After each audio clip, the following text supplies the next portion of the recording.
একটা সুন্দর পাখি পড়ে আছে।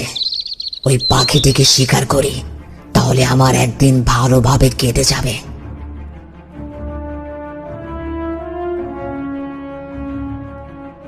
সাপটি পাখিটির কাছে এগিয়ে গেল।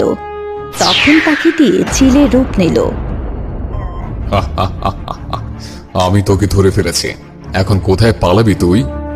অনেকদিন ধরে আমি তোর পেছনে পড়ে আছি, কিন্তু কিছুতেই আমি তোর শক্তিশালী মনি নিতে পারিনি। শয়তান চিল, আমি কিছুতেই তোকে আমার মনি নিতে দেব না।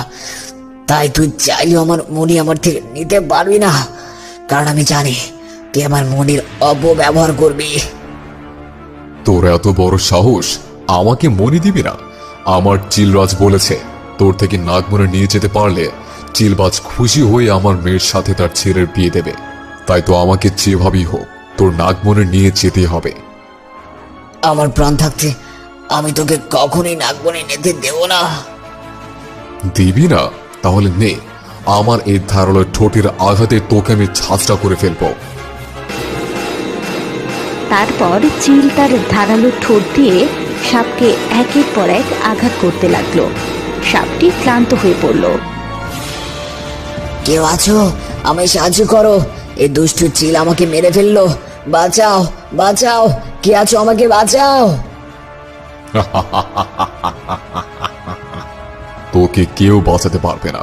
এই জঙ্গলে কার এত সাহস আছে যে চিলের হাত থেকে তোকে বাঁচাবে? এখনো বলছি, ভালোই ভালোই মনি আমায় দিয়ে দে। তখনই সেখান দিয়ে একটা নীল পড়ে যাচ্ছিল। সে তখন সাপ আর চিলকে দেখে। আহারে, সাপটাকে কিভাবে চিলটা আঘাত করছে! ওর ধারালো ঠোঁট দিয়ে এভাবে আঘাত করতে থাকলে সাপটা এখনই মারা যাবে।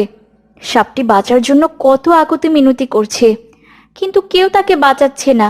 আমি যাই, ওই সাপটিকে সাহায্য করি। নীলপরি তাদের কাছে গেল। এ কি, তুমি এভাবে সাপটিকে আঘাত করছো কেন? ছেড়ে দাও তাকে, নইলে সে তো মারা যাবে।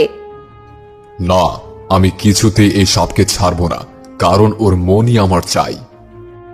আমি শেষবার বলছি, তুমি ওকে ছেড়ে দাও, নইলে